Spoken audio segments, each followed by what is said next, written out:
اپنا digital plate form ہے. میں طارق متین ہوں. واللہ خیر الماکرین. اللہ سب سے بہتر تدبیر فرمانے والا ہے. وہی بچائے گا میرے دیس کو بلاؤں سے، جو بارش میں شجر سے گھونسلہ گرنے نہیں دیتا، کیونکہ اس کی تدبیر تمام تدابیر کی امام ہے. سب سے پہلے تو یہ جان لیجئے کہ اہم ترین خبر یہ ہے کہ یہ حکومت جا رہی ہے. یہ حکومت کچھ وقت میں جا سکتی ہے، جو 6 مہینے 8 مہینے بھی ہو سکتا ہے، لیکن سب سے زیادہ امکان اس بات کا ہے کہ یہ حکومت 4 مہینے میں جا سکتی ہے. 4 مہینے میں، اور 4 مہینے کی جگہ 6 مہینے کر لیجئے، ایک نئی حکومت آ سکتی ہے.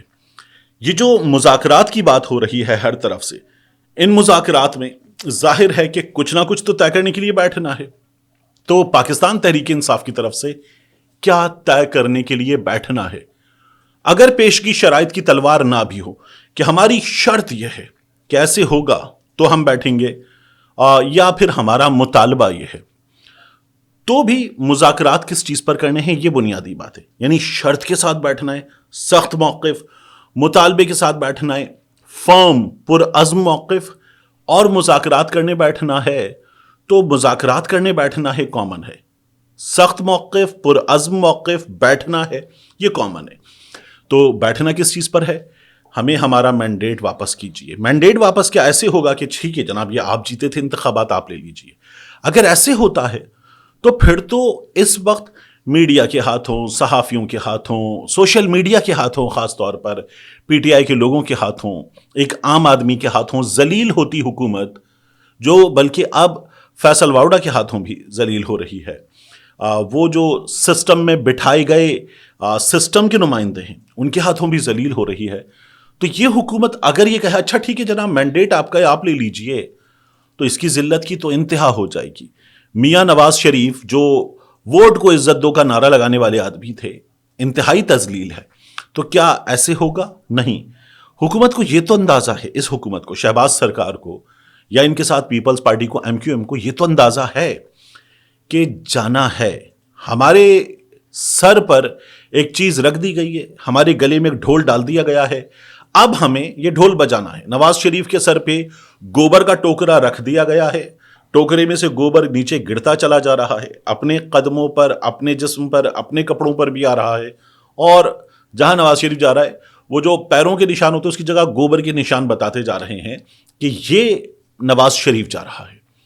تو ایک جماعت جب اس جگہ ذلت کے اس مقام پر پہنچ گئی ہے، وہ جماعت یہ بھی مان لے گا ٹھیک ہے جناب حکومت آپ کی ہم چھوڑ دیتے ہیں. تو ایسے تو نہیں ہوگا. لیکن یہ پتا ہے کہ مذاکرات اسی بات پہ کرنے ہیں.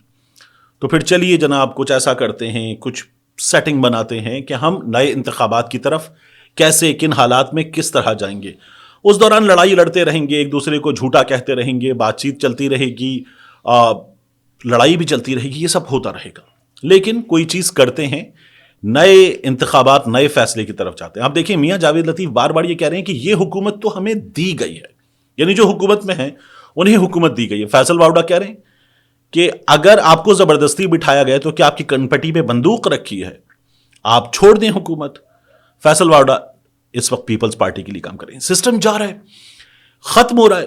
اب ختم ہوتے سسٹم میں سے جو ہمیں مل جائے ہم لے لیں، یا جب تک مکمل ختم نہیں ہوتا تب تک ہمارے ہاتھ میں کچھ آ جائے تو ہم لے لیں. تو اس طرح کی ایک سیٹنگ ہو جائے.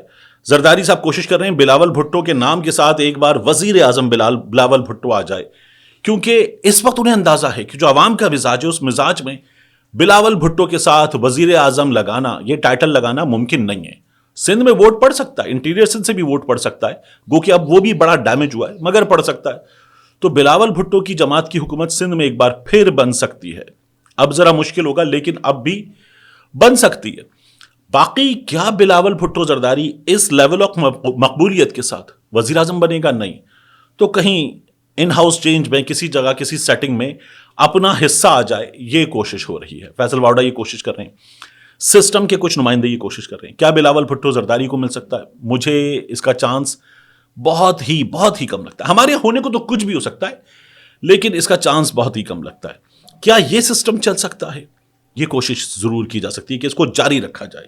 عمران خان سسٹم میں حکومت کے دوستوں کے لیے اتنی بڑی مصیبت حکومت کے لیے بھی نہیں ہے جتنی بڑی حکومت کے دوستوں کے لیے عمران خان ایک مصیبت ہے. تو وہ تو چاہیں گے کہ چل جائے. کیونکہ اگر الیکشن ہو جائے، الیکشن کی موڈیلٹیز طے ہوں گی، جب موڈیلٹیز طے ہوں گی تو الیکشن فری اینڈ فیئر ہوگا، پاکستان تحریک انصاف کو الیکشن لڑنے کا موقع ملے گا. اگر یہ ہوگا تو پھر تو یہ ضروری ہے کہ پاکستان تحریک انصاف کا کوئی حل نکالا جائے. بہت کچھ ہو رہا ہے، بہت زیادہ کوششیں ہو رہی ہیں، اور یہ چل جائے حکومت کی کوشش ہے، سسٹم میں حکومت کے دوستوں کی، عمران خان کے مخالفین کی کوشش ہے کہ یہ چل جائے. یہ چل پائے گا؟ حکومت جان بھی چھڑانا چاہتی ہے، جان بھی چھڑانا چاہتی ہے، اسی لیے تو وہ یہ بات کر رہے ہیں کہ بات کر لی جائے، مذاکرات کیے جا سکتے ہیں. ان کو یہ اندازہ ہے کہ اس گوبر کے ٹوکرے کو اٹھا کر چلنے سے مسلسل بدنامی ہو رہی ہے. چلیے مان لیجئے کسی ایک لمحے میں کہ حکومت 4 سال 5 سال پورے کر بھی لیتی ہے، تو کیا اس کے بعد نواز شریف کی بیٹی کو، نون لیگ کو، نواز شریف کے بھائی کو، اس جماعت کے لوگوں کو، اس کے M N As M P As کے ٹکٹ ہولڈرز کو آگے جا کر سیاست نہیں کرنی ہے؟ کیا انہیں اپنے حلقے میں لوگوں کو منہ نہیں دکھانا؟ جو ذلت اور رسوائی اس وقت ہو رہی ہے، کیا یہی چلتا رہے تو اس میں کسی بھی طور کمی آ سکتی ہے؟ نہیں، یہ تو بڑھتی رہے گی. تو اس لیے جان چھڑائی جائے، جان چھڑا کے کہیں کسی جگہ ٹھیک ہے آ گئے، الگ ہو گئے، اب الیکشن لڑتے ہیں، آزاد لڑ لیں گے، اس کے ساتھ لڑیں گے، اس کے ساتھ لڑیں گے، میاں کے ساتھ کھڑے رہیں گے. کہیں نہ کہیں کچھ نہ کچھ کوشش اب بھی کی جا سکتی ہے. چلتے رہے تو کیا ہوگا؟ یہ جو گولی چلی ہے ڈی چوک پر، یہ جو جانے گئی ہیں ڈی چوک پر، یہ جو لوگ جان سے گئے ہیں ڈی چوک پر، یہ تو بہت بڑی مصیبت ہے. تو پاکستان تحریک انصاف والے، ان کو دیکھیے، محمود خان اچکزئی نے یہ کہا کہ آپ ہر بار چڑھائی کر دیتے ہیں اور حکمت عملی پوری نہیں ہوتی. ضلع کی سطح پر احتجاج کیجیے، حکمت عملی بہتر کیجیے، ہم سے بھی مشاورت کر لیجیے. ہم آپ کے اتحادیوں، پاکستان تحریک انصاف والے یہ بڑی غلطی کرتے ہیں کہ محمود خان اچکزئی کو آپ نے ایک پورے الائنس کا سربراہ بنایا، اس سے بات ہی نہیں کرتے. آپ آ جاتے ہیں اسلام آباد آ رہے ہیں، اچھا آ گئے، پھر یہاں عمران خان کے ساتھ بڑی زیادتی ہو رہی ہے. عمران خان کے ساتھ کیا ہو رہا ہے؟ عمران خان جیل میں بیٹھا ہوا ہے، اس کے ساتھ 2 زیادتیاں ہونی ہیں. ایک، اسے پوری بات جماعت کے لوگوں کی جانب سے، باہر جو بات ہو رہی ہے، باہر جو سینٹیمنٹ ہے، جو لوگ کہہ رہے ہیں، جو جماعت کے لوگ کہہ رہے ہیں، یا جماعت کے لوگوں کو سسٹم کے نمائندوں کی طرف سے جو کہا جا رہا ہے، وہ پوری بات عمران خان کو نہیں بتائی جاتی. جو ظلم ہو رہا ہے خاص طور پہ ورکرز کے ساتھ، کارکنوں کے ساتھ گولی چلنے کا معاملہ، احتجاج کے ساتھ نمٹنے کا معاملہ، میڈیا پر جو آوازیں دبانے کا، انفارمیشن دبانے کا معاملہ ہے، وہ عمران خان کو پوری طرح نہیں پتا چل رہا. اس کو وہاں پی ٹی وی دیا ہوا ہے، اور جواباً جو بات عمران خان کرتا ہے وہ بات پوری طرح سے باہر بھی نہیں بتائی جاتی. عمران خان کو پوری بات نہیں پتا چلتی، عمران خان جو بات کرتا ہے وہ پوری بات باہر نہیں بتائی جاتی. یعنی عمران خان کو حکمت عملی دیتا ہے. ابھی ہم نے دیکھا بیرسٹر گوہر کی گفتگو کے بعد علیمہ خان صاحبہ نے جو باتیں باہر بتائیں، ان سے ہمیں اندازہ ہوا کہ کیا پرابلم ہے. تو یہ باتیں باہر پوری نہیں بتاتے. میں آپ کو بار بار قاضی فائز عیسیٰ والی مثال دے چکا. تو یہ عمران خان کے ساتھ 2 طرح کی زیادتی ہے. اب عمران خان نے کہا احتجاج کرنا ہے، اس کے بعد بشرا بی بی نہ ہوتی ڈی چوک آنے والوں میں تو کیا ہوتا؟ جو پہلے ہوا تھا اس طرح کی کوئی چیز ہوتی، لوگ بے یار و مددگار ہوتے. بشرا بی بی تھیں تو یہاں تک آ گئے، اور پھر یہاں آنے کے بعد بڑی زیادتی عمران خان کے ورکرز کے ساتھ کیا ہوئی؟ وہاں پہنچنے کے بعد آپ دیکھیے، ذرا امیجن کیجئے، کوئی 1 سوا لاکھ کا بندہ اس جگہ پہنچ گیا، ڈی چوک کے منہ پر پہنچ گیا. اب یہ آپ کو نظر آ رہا ہے اسلام آباد کے بیک ڈراپ میں لوگ ہی لوگ، وہ سینٹورس نظر آ رہا ہے آپ کو، ایک ویو نظر آ رہا ہے، ایک برج ہے اس کے اوپر لوگ ہیں، اس کے بعد ایک سڑک ہے اس کے اوپر لوگ ہیں، اس کے بعد ایک انڈر پاس ہے اس میں لوگ ہیں، اور دور تک لوگ ہیں. اتنی بڑی تعداد میں عوام ہے، کیا ویو ہے. اور اس ویو کو، اس جگہ کو، اس مقام کو استعمال کرتے، اور پھر وہاں جب کنٹینر پہنچ چکا تھا، کنٹینر کے اوپر ایک صاحب آتے، آ کے بسم اللہ پڑھتے اور اعلان کرتے ہم آ گئے ہیں، بیٹھ جاؤ. وہ تمام لوگ جس جگہ تھے، سڑک پہ تھے، گرین بیلٹ پر تھے، پل پر تھے، فلائی اوور پہ تھے، انڈر پاس میں تھے، بلڈنگ کے چبوترے پہ تھے، بیٹھ جاتے اور تمام لوگ ساتھ ہوتے. اور پھر اس کے بعد اعلان ہوتا کہ ہم آ گئے، ہم نے شکست دی رستے میں رکاوٹوں کو، ہم آ گئے، تلاوت کلام پاک کریں گے. یہ اللہ رب العزت کا کلام پڑھا جاتا، اور پھر اس کے بعد فتح و نصرت کا اعلان کیا جاتا، اس کامیابی کا اعلان کیا جاتا کہ ہم یہاں پر پہنچ گئے. نعت پڑھی جاتی، پھر اس کے بعد ایک تقریر ہوتی، وہاں ترانے ہوتے، اسماء الحسنہ پلے کرتے، وہ لوگ آئے تھے وہ ہوتے، اور یہ لوگ بیٹھ جاتے اور اپنے مطالبات پر تقاریر شروع کر دیتے کہ ہمارے مطالبات یہ ہیں، آؤ ہم سے مذاکرات کرو، آؤ ہم سے بات کرو. جب آؤ ہم سے مذاکرات کرو، آؤ ہم سے بات کرو، اس کنٹینر سے جو 1:20 پہ اس جگہ پہنچ چکا تھا، دوپہر 1:20 پہ یہ سب کچھ شروع ہو جاتا، تو بہت پریشر ہوتا کہ نہیں یار اب ان سے بات کرنی پڑے گی، ان کے پاس وزیر بھیجنا پڑے گا، یہ لوگ رستے میں رکاوٹیں ہٹا کر آ گئے، اب ان پر گولی نہیں چلائی جا سکتی. لیکن لوگوں کو چھوڑ دیا گیا. اب وہ جو 1.25 لاکھ کا مجمع تھا، اس میں سے 100 ادھر جا رہے ہیں، 50 ادھر جا رہے ہیں، 2 ادھر جا رہے ہیں، 3 ادھر جا رہے ہیں. وہاں سڑک پر دور دور ہیں، کچھ کچھ اسکیٹرڈ ہیں، اوپر ایک بلڈنگ سے گولی چلتی ہے، انیس ستی شہید 3:30 بجے گولی لگ جاتی ہے دن کی روشنی میں. شفیق لنڈ کا جسد خاکی جب ہم دیکھتے ہیں تو دن کی روشنی میں جسد خاکی دیکھتے ہیں. یہ تمام لوگ ساتھ ہوتے، تلاوت ہو رہی ہوتی، خطاب ہو رہا ہوتا، میڈیا دکھا رہا ہوتا، لائیو یوٹیوب کوریج ہو رہی ہوتی. کیا یہ سب کچھ ہوتا؟ نہیں ہوا. کیوں نہیں ہوا؟